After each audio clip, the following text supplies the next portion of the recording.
Macmillan Audio presents Summer Rental by Mary K. Andrews. Read for you by Isabel Keating.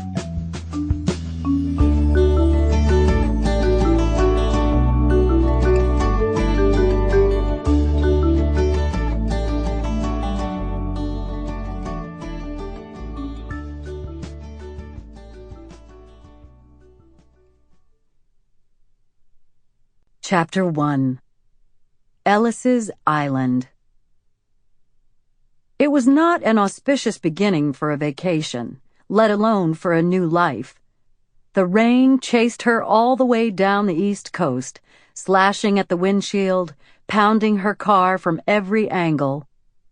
Between the backwash from a continuous stream of 18-wheelers blowing past her at 80 miles an hour, in contrast to her own sedate 55 miles per hour, and violent gusts of wind from the storm, it was all she could do to stay on the roadway.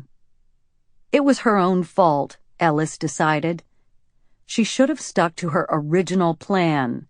She should have gotten up at a sensible hour, at least waiting until daylight to start the drive from Philadelphia to North Carolina. Instead, on some insane impulse, she'd simply locked up the townhouse and driven off, shortly after midnight. It was a most un-Ellis-like decision, but then her old life, back there in Philly, was gone.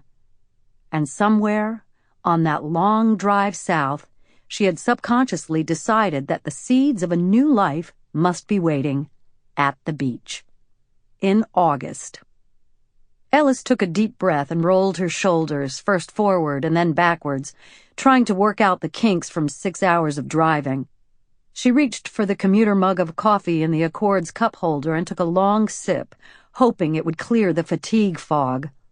An hour later, she saw the sign, Nag's Head, 132 miles. She smiled. The rain had slowed to a light drizzle. She should arrive at the house, which was called Ebb Tide, by around 7.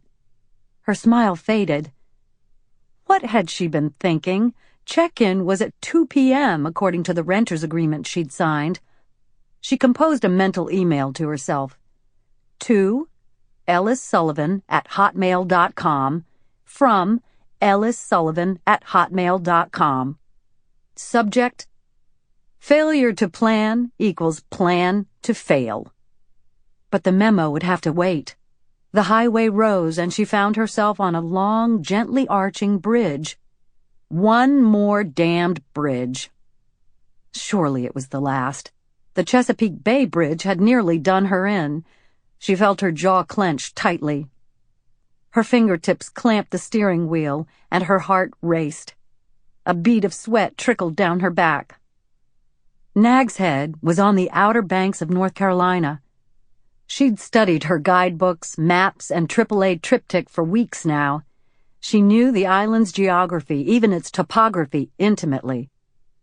But she'd refused to allow herself to focus on the bridge issue, because the fact was, as the girls knew all too well, bridges, even wimpy little bridges like the Sam Varnado that separated Whitmarsh and Wilmington Islands back home in Savannah, scared the living bejesus out of Ellis Sullivan.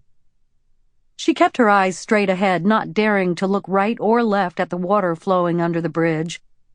When she'd finally crossed the bridge, her hands were clammy, her t-shirt sweat-soaked. Now she was on the Outer Banks proper.